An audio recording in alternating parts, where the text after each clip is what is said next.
Honourable Speaker, in that very same breath, allow me to support the statement that has been issued by Senator Cherargei.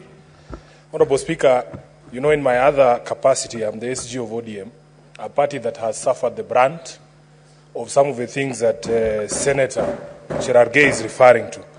Mr. Speaker, there was a very public confession one time by the former Senator of Nairobi, the Honourable Mike Sonko, on what they used to do in order to paint the ODM party as a violent party whenever we would want to exercise our rights under Article 37. And Mr. Speaker, he revealed then this culture of people hiring goons in order to disrupt peaceful protests or even to paint the peaceful protests as anything other than peaceful protest. I was very alarmed, Honourable Speaker, to see the scenes in Kapsabet. I saw the same scenes in Kakamega, and I have seen the same scenes here in Nairobi. Honourable Speaker, it is very worrying. I do not understand why you need to interfere with anybody's peaceful protest. There are 7 days in a week. If Sifuna wants to protest on Monday, you can very well pick Tuesday to show support or something against what I stand for. Honourable Speaker, what is even more worrying is that this happens in the full glare of the police and the security forces in this country. It is very disturbing, Honourable Speaker, that if the Constitution requires that anybody proceeding in a street, in a public space, should be unarmed, how can police just look at a group of people armed, openly armed, with rungus, with clubs, with other things, walking around in order to scare other people from exercising their rights under Article 37? Honourable Speaker, we must condemn this, and I am happy that even Senator Cherargei has gotten to a place where he can agree with the SG of ODM that this is not right and it needs to stop. Honourable Speaker, that's what I'm saying. I am very happy. So I want to support him and say that nobody should fetter on any other person's right to peacefully protest. It doesn't matter what your cause is. I don't have to agree with your cause. If I don't agree with your cause, let me sit at home and wait for the causes that I agree with to take me to the streets. But it is very unfair. And Honourable Speaker, although I have heard people sing praises about the cabinet secretaries that have been appointed, I was a bit disappointed with the cabinet secretaries that were reappointed, especially in the security sector, because I personally don't believe that we are going to see any change in philosophy. Honourable Speaker, we need to see police reforms. We need to be able to secure these rights under the Constitution. If the same brains are the ones that were present when we were seeing goons in Kapsabet and in Kakamega, what expectation do we have really that there's something that is going to change? So, Honourable Speaker, I want to say this, and I want to say this as a Senator of Nairobi. I will never judge anyone going to the streets for any cause, because I have been there myself. We have pushed for many things that are being pushed for even by the Gen Zs right now. And it is within their right. So for the police to allow people to interfere with them, Honourable Speaker, for me here in Nairobi, people just see me these days. They don't know how much I've suffered. Honourable Speaker, there was a phenomenon here in Nairobi called Nairobi Business Community. Those people, Honourable Speaker, used to scare us so that we cannot go to the streets. And I don't see them anymore. I don't know if their business is closed.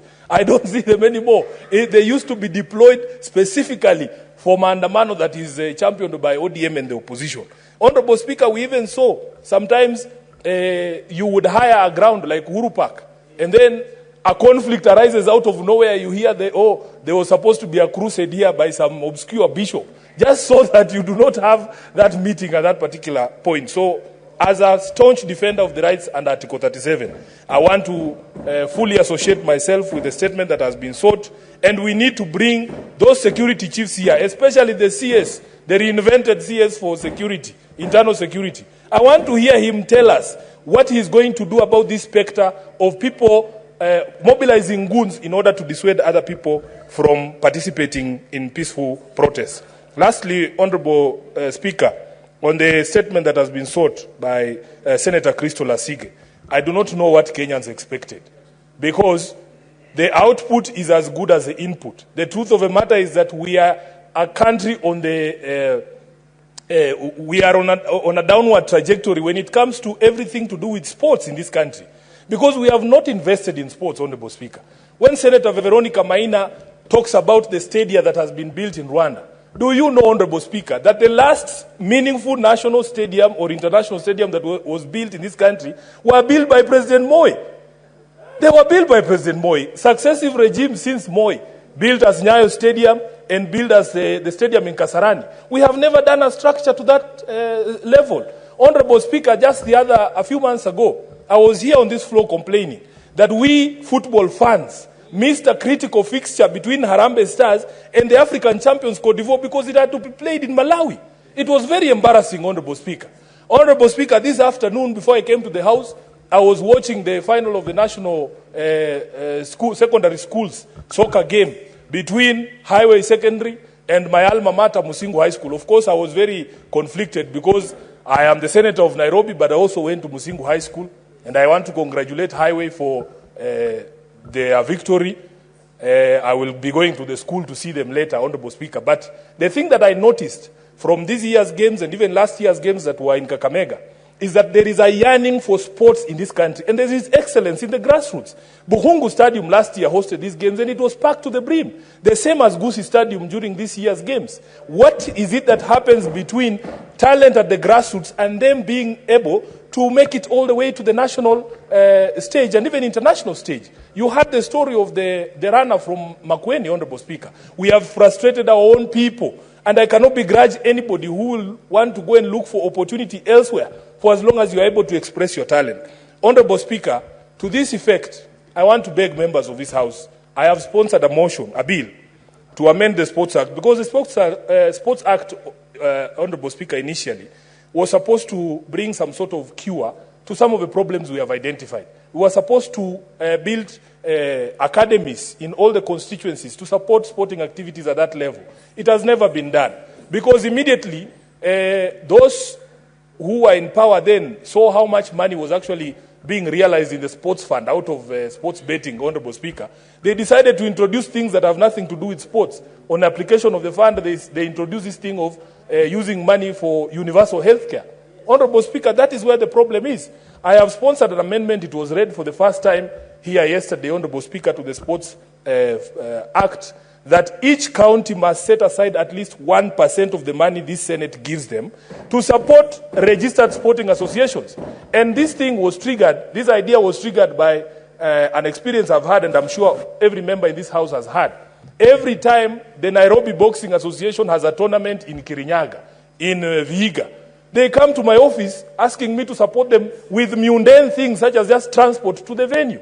They have no money to hire training halls. They have no money to pay referees. So we want at least 1% of the money that this Senate sends to be set aside to support these sporting associations, because we believe that at that particular level, Honorable Speaker, we should be able to support them so that they come up. And lastly, Honorable Speaker, I think if we don't deal with the question of corruption and favoritism in even selection of the national teams, I think we are doing this country a disservice.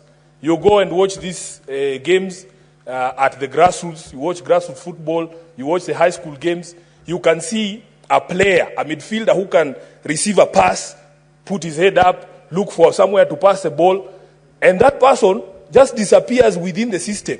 You go to Nyayo Stadium to watch Harambee Stars and you're wondering, a guy cannot even make one pass, Honorable Speaker, and is playing for Harambee Stars.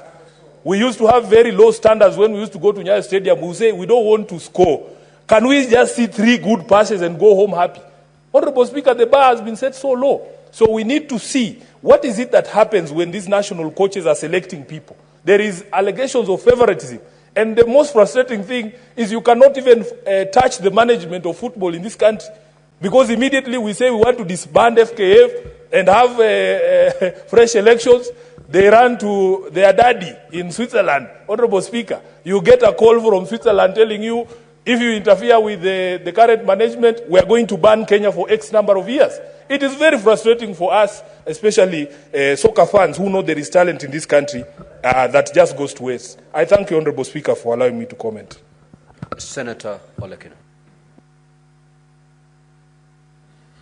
Thank you, Mr. Speaker. Mr. Speaker, let me begin by appreciating the statement by Senator Gerald Gay.